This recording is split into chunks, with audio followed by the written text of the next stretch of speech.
Welcome to the 7th episode of Pillars of Worship, a 7-part series of the history of worship in Barbados, from Anglicanism to abundant life. We've covered the colourful history of the early church, the horrendous efforts of the ancient authorities to legislate worship by putting people in the stocks, the early evangelism of the Quakers, the Moravians and the Methodists who came to save the souls of the slaves, the amazing Bishop Coleridge who brought Christianity and education to the slaves at emancipation, Bishop Mitchinson who laid the foundations of our 98% literacy, Reverend James Young Edgell, the first native Moravian priest who established school after school, and the huge influence of all the major churches in educating our people. In the last episode, we told the story of two groups persecuted for many years, the Jewish community and the Roman Catholics. In this final episode, we'll tell the stories of a modern wave of evangelism, which started in the middle of the 19th century and has multiplied and evolved in so many different ways.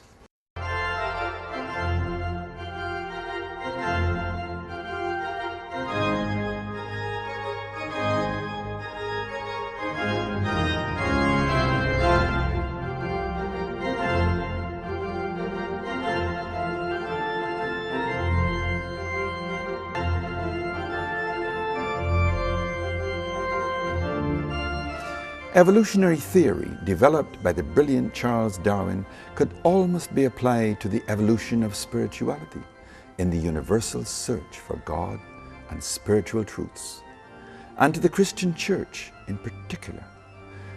It's often said that Antigua has a beach for every day of the year, and Dominica a river for every day of the year. Well, Barbados certainly has a church for every day of the year and 2 or 3 churches for every Sunday. The Yellow Pages list almost 350 churches, and the Barbados Evangelical Association has over 400 congregations registered, and nearly 100 Anglicans, Moravians and others can be added to that. This modern era began with the holiness movement in the USA in the middle of the 19th century. First came the Seventh-day Adventists, whose message arrived almost by accident in 1884. They were followed in quick succession by the Brethren in 1889, and the Christian Mission in 1890, the Salvation Army in 1892, the African Methodist Episcopal Church in 1899, the Apostolic Holiness Church in 1907, and many others over the next 100 years, some imported, some homegrown. Today we have some 50 historic Anglican churches and chapels, with a handful of new little chapels like St. Basil in Sergeant's Village, a saint associated with death in St. Lucia, 55 Adventist churches, 42 New Testament Church of God churches, 35 Wesleyan Holiness churches, 33 Churches of the Nazarene, old churches like the monumental Halls Road Church, and new churches like the equally impressive Cullimer Rock Church, 18 Church of God churches and 18 Kingdom Halls of the Jehovah's Witnesses, 15 Methodist churches, 13 Gospel Halls of the Open Brethren, and several of the Closed Brethren, 12 Salvation Army Corps or churches, 11 Moravian churches, chiefly in the country parts, 8 Baptist churches, 7 Catholic churches, 4 Churches of the Mormons or Jesus Christ of Latter-day Saints at my last count, and a host of other churches with ever more exotic and inspirational names. The Alpha and Omega Church in Boscobel protests the old Bayesian saying that Boscobel used to be so hard to reach it was said to be behind God's back. Then there's the Courts of Praise at Lamings in St. Joseph, the Faith Deliverance Tabernacle at Green Hill, the Prayer Palace Ministries, a palace no less, and the Prodigal Ministry.